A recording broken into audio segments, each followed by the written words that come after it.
तर आज 24 तास देशव्यापी बंदची घोषणा डॉक्टरांनी केली आहे आणि कोलकात्यातील सरकारी रुग्णालयामधील ट्रेनी डॉक्टरसोबत अत्याचार आणि हत्या केल्यावर देशभरात निषेध आणि आंदोलनं सुरू आहेत। त्यामुळे आता देशभरामधील सगळ्याच वैद्यकीय सेवा आज बंद आहेत।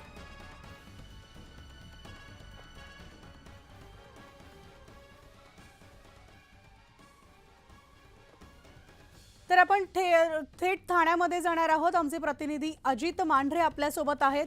अजित, जिल्हाधिकारी कार्यालयापर्यंत या ठिकाणी मोर्चा काढला जातोय। राज्यभर आपल्याला या संपूर्ण घटनेचे पडसाद उमटताना दिसतायत। काय ठाण्यामधली परिस्थिती?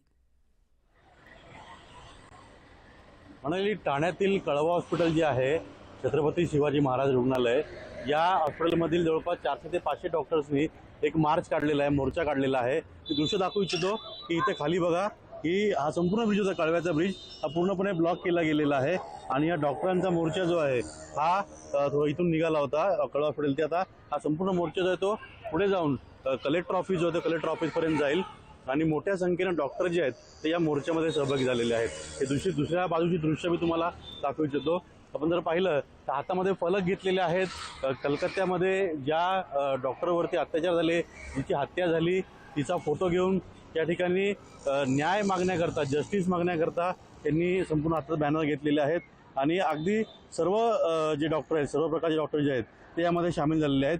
इंडियन मेडिकल असोसिएशनने आज आणि उद्या 2 दिवस जे आहे ते ही माहिती दिली होती की अशा पद्धतीनं निषेध करायचा आहे।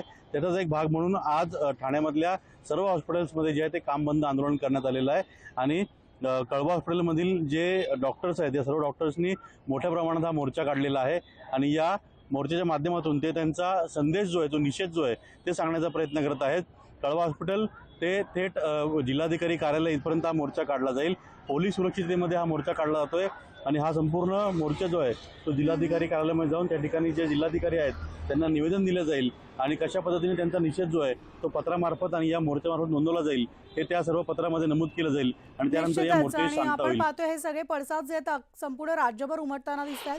धन्यवाद अजित या सविस्तर माहितीसाठी। वयात पुढच्या बातमीकडे। संभाजीनगरमध्ये आंदोलकांनी यावेळेस आक्रमक होऊन तीव्र संताप व्यक्त केलाय। आंदोलक डॉक्टरांशी बातचीत केली आमचे प्रतिनिधी सिद्धार्थ गोदाम यांनी।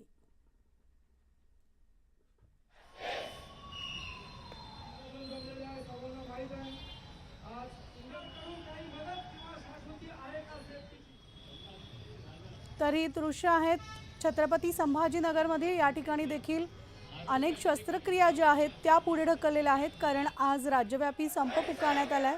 संभाजीनगरमध्ये आंदोलकांनी यावेळेस आक्रमक होऊन आपला तीव्र संताप व्यक्त केलाय। तर तिथले सगळे डॉक्टर जे आहेत किंवा परिचारिका आहेत या संपामध्ये सहभागी झालेले आहेत। जोरदार घोषणाबाजी या ठिकाणी केली जाते आणि न्याय जो आहे त्या संपूर्ण घटनेला घेऊन हा तीव्र संताप व्यक्त होतोय आणि न्याय मिळायला हवा। कठोरातली कठोर शिक्षा त्या आरोपीला झाली पाहिजे अशी मागणी या सगळ्या डॉक्टरांनी केली। त्याचबरोबर संपूर्ण जे निवासी डॉक्टर आहेत या डॉक्टरांसाठी एक स्वतंत्र जी सुरक्षा व्यवस्था आहे ती देखील तैनात असावी अशी मागणी या ठिकाणी करण्यात येते।